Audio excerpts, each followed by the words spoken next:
Well, it appears the move to regularize web shops in the country is leading to an expansion in the financial services sector.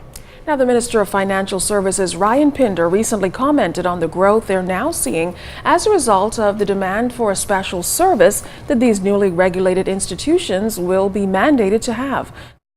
Has details.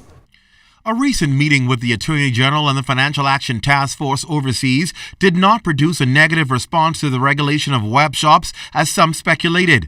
In fact, according to Financial Services Minister Pinder, the international body is quite familiar with gaming legislation and the Bahamas' ability to regulate this industry, since we've had experience for many years operating casinos. In financial services, we have some of the best compliance officers in the world.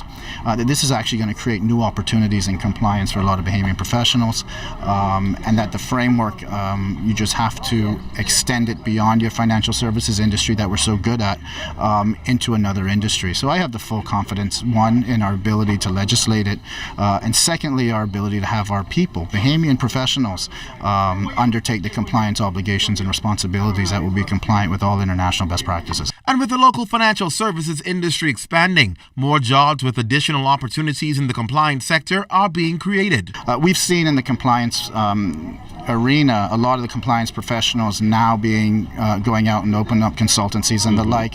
We've seen the Securities Commission, for instance, allow in the case of small entities that you can outsource a compliance function to these professionals.